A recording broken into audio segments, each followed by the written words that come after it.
Can I talk about bisexual, pansexual discourse just a little bit without, like, offending everybody? I get the impression that this discourse is a little bit tired, but I haven't gotten too involved in a lot of it. I have some thoughts. I want to think them. I don't really begrudge anyone who feels differently. Like, I don't feel that strongly about any of this. I'm not going to be accusing anybody of anything particularly bad here. This is just kind of how it looks from my perspective. I hope that's moderately interesting to anyone listening to this. Some people are going to be really confused. They're going to be like, bisexual, pansexual discourse, what is this? Okay, so I would really like to do a video sometime about the history of LGBT terminology and kind of the history of queer theory, basically. I want to do a history of queer theory, and I want to do like an etymological history of a lot of queer terminology.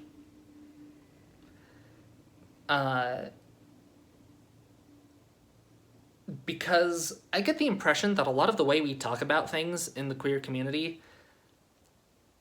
Am I part of the queer community? I'm not sure. Like, I am bisexual, but I'm not super involved in the queer community, so I always feel a little weird about talking about this. Like, how did Weihart phrase it one time? Like, I'm not straight, but I am straight passing.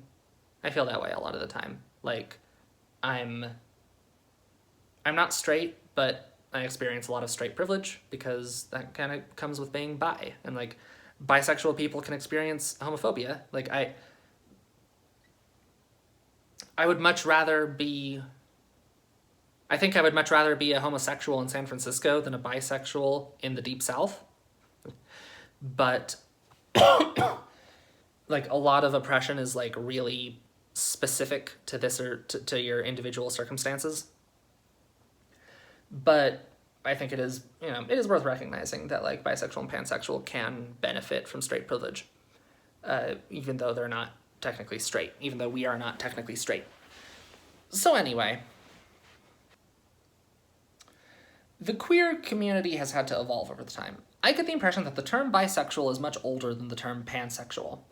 Now, the simple definition that you will usually get is bisexuality is attraction to two or more genders, and then pansexuality is attraction to all genders. It is attraction to people regardless of gender.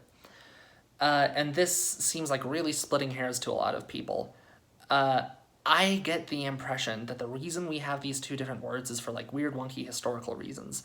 I get the impression that we have these two words not because we really need them to describe different people's experiences. Like, if we had no words at all, if all of our words disappeared and we had to come up with them if we had to come up with all of our words from scratch all over again, this is a weird thought experiment, but if we had to do that, I really feel like we wouldn't have different words for bisexual and pansexual.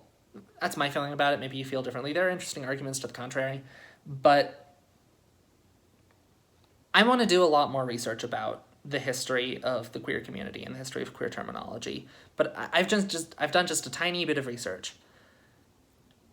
And here's how it looks to me. I'm going to tell a little bit of a story. Hopefully it resembles the truth a little bit, but don't count on it, okay? Like, this is just a story. This is just kind of how it looks from my perspective based on the tiny bit of research I've done, all right?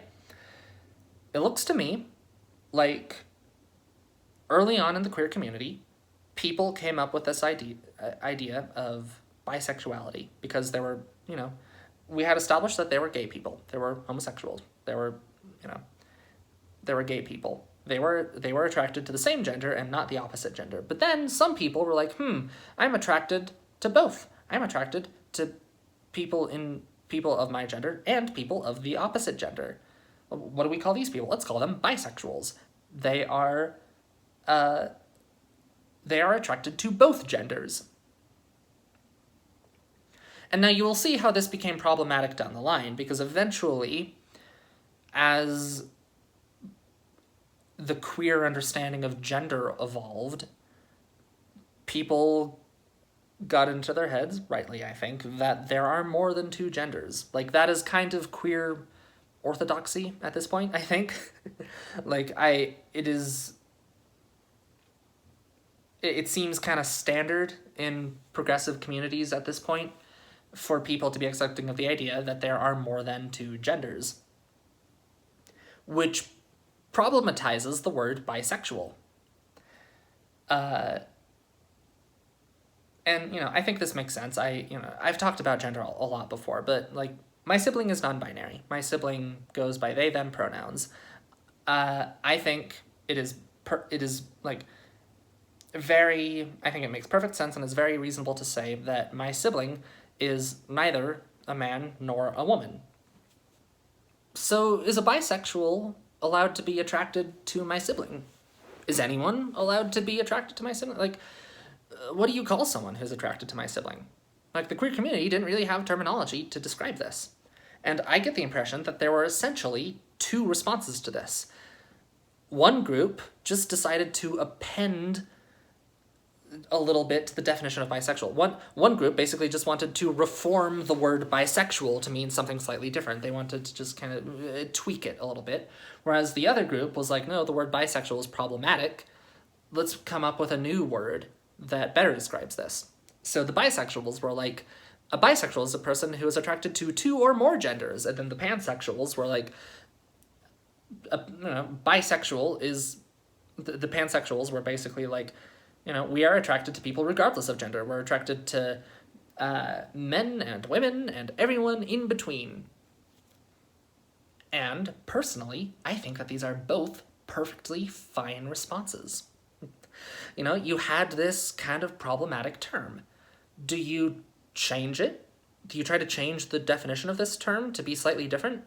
Or do you just throw it out and come up with something new? I think that both of these are perfectly reasonable responses to that situation. But,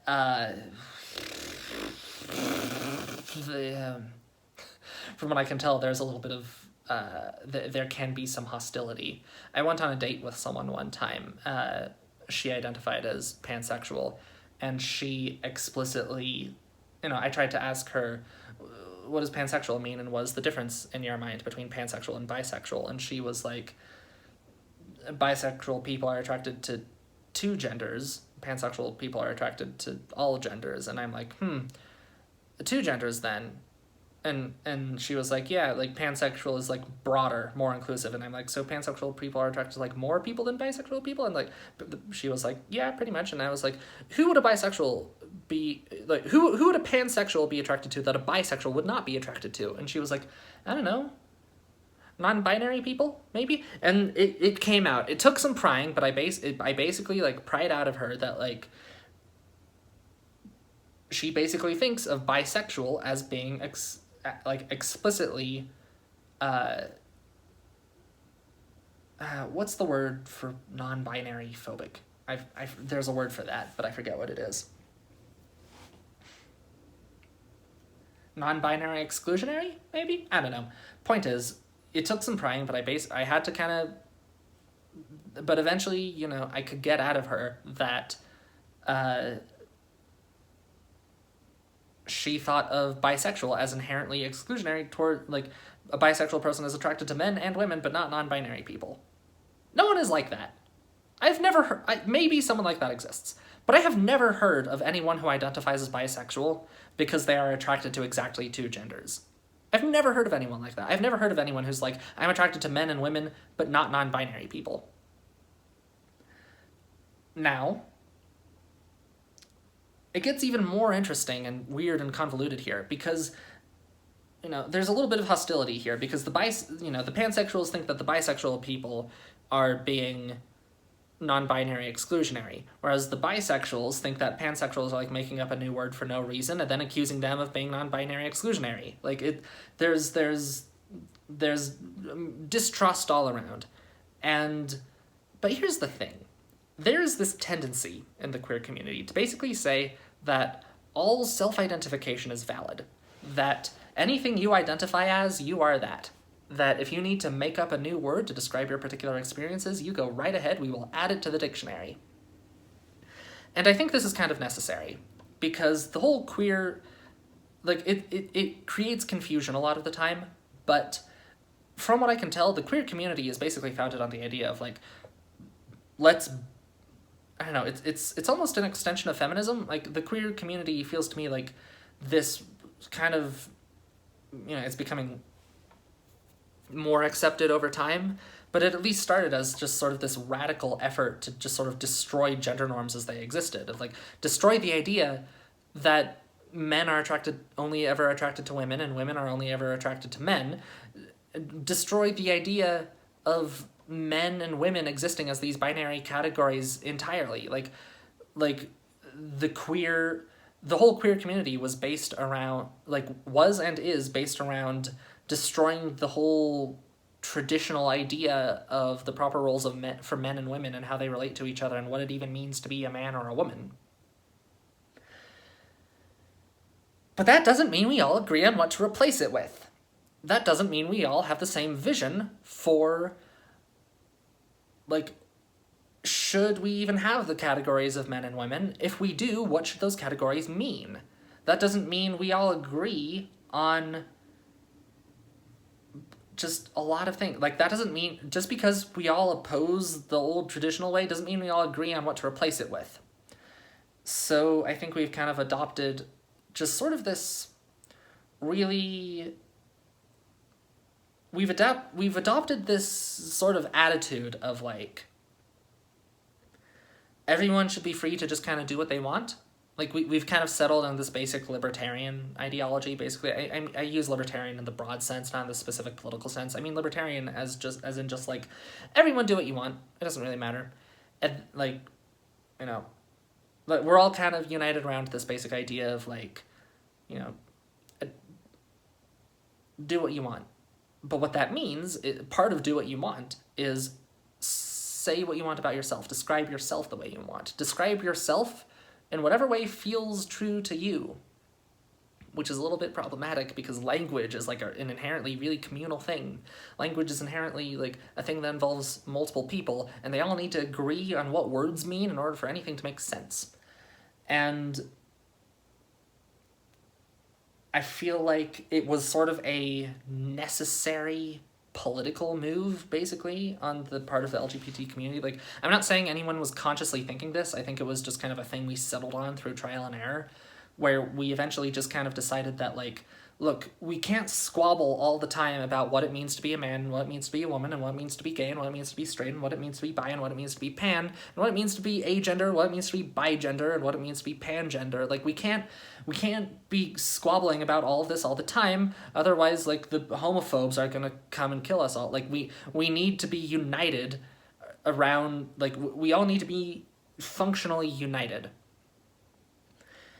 And that has resulted in a little bit of a culture of just you know what? Everyone identify as what you identify as, and that means whatever you want it to mean, and as long as you're not trying to force anyone else to change their behavior or how they identify as, just fine, you do you.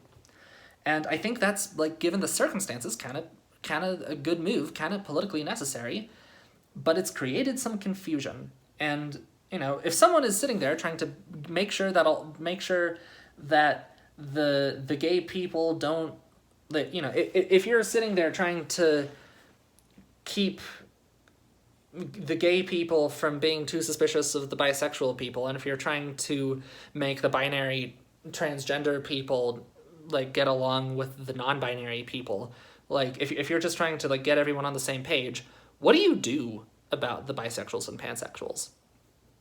What do you do about the fact that you have these two labels that almost necessarily invalidate each other?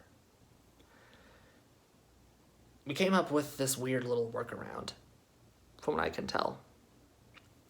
We came up with a new definition for bisexual that I see floating around out there. A lot of the time, when I look for people trying to explain what is a bisexual, what is a pansexual, what is the difference between bisexuality and pansexuality, one definition I come across a whole bunch is bisexual people are attracted to different genders in different ways, whereas pansexual people are attracted to people in ways that have nothing to do with gender. See the subtle little distinction there? Bisexuals are attracted to different genders separately, basically, whereas pansexuals are kind of attracted to all genders together.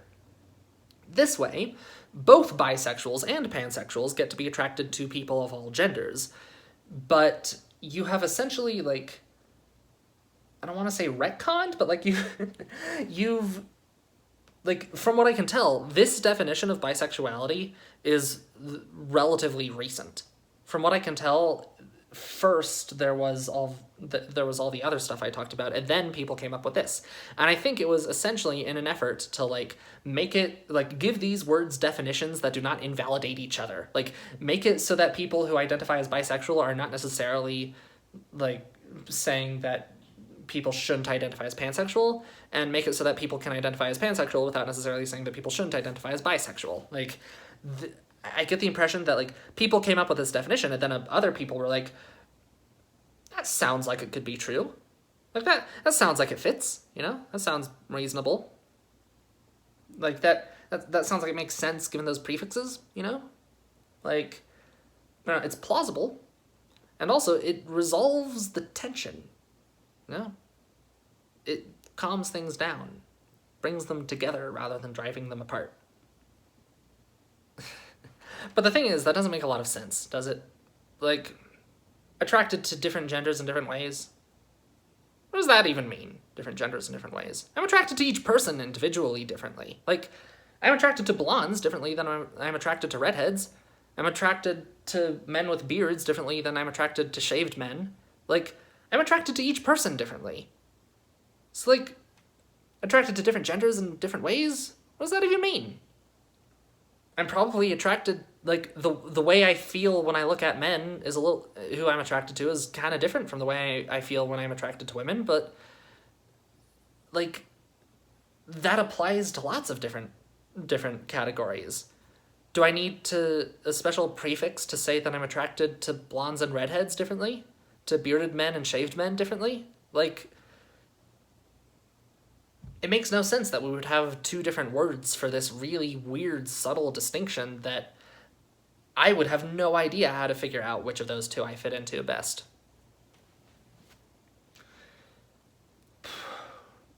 Which leaves us in a little bit of an odd place, doesn't it? I identify as bisexual, personally. But I don't have a good reason for that, honestly. I identify as bisexual because I think when I figured out I was bisexual, I hadn't really heard the term pansexual. I think. I honestly don't know. I don't remember it that well. I don't remember ever thinking to myself, am I bisexual or pansexual? I just remember thinking I was straight and then thinking I was bi. It never crossed my mind that I was pan. But then later I remember thinking, am I bisexual or pansexual? And then the more I got into it, I was like, I don't know what the difference is. Everyone seems to have their own opinion about what the difference is. What the hell even is this? I feel like if I were trying to decide which way to identify now, if I got to decide all over, like right now, I'm going to keep identifying as bisexual because that's what I've always done and I don't want to change, frankly. But if I tried to decide all over again, if I tried to forget about that, like if I hadn't identified as anything before and I was just deciding for the first time, I have no idea which one I would choose. There are interesting arguments on both sides. More people identify as bisexual, and partly because of that, more people have heard of it. It has more of a history. People know what you mean more often with bisexual, whereas you kind of have to explain pansexual a little bit. But at the same time, I do like that pansexual, it's more obvious that I do like that it sort of necessarily rejects thinking of gender in terms of a binary. I am slightly uncomfortable with the fact that bisexual, if you don't think about it hard, it does feel a little bit like I'm attracted to both genders, and I am a little bit uncomfortable with that both there. Is that enough bisexual, pansexual discourse for today? I hope so, because I don't have anything else to say. I hope I didn't piss off too many people. I'm like, the moral of that whole story is just, I'm fine with whatever. Like, I kind of hope one of these two words dies, but I don't care which. Like, in my ideal world, all of the bisexuals and pansexuals would get together, and we would just hold a vote to decide which word we're going to keep and which one we're going to throw out, and then we would all go along with that, and that would be that. but I don't see that happening anytime soon. And honestly, I don't even think a vote like that should be binding anyway. Like, so like, whatever. That's the moral of the story. Whatever. Like, I kind of hate how the queer community can't figure out what words mean. Like, I kind of hate that there's so much academic, like, theoretical diversity of thought among the queer community, and so much that we're kind of forced to just kind of not talk about it. Otherwise, we get into, like, ugly sectarian wars over dumb minutia.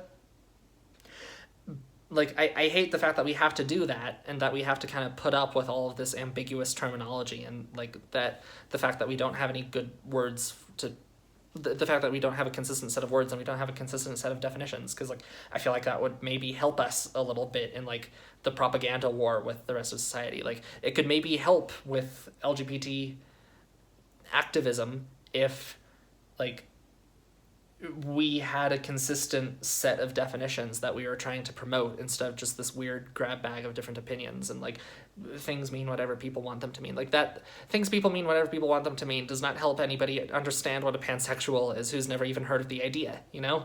Like, it's frustrating. It's frustrating to me, but I don't know that we can even really do anything better. So, whatever. That's the moral.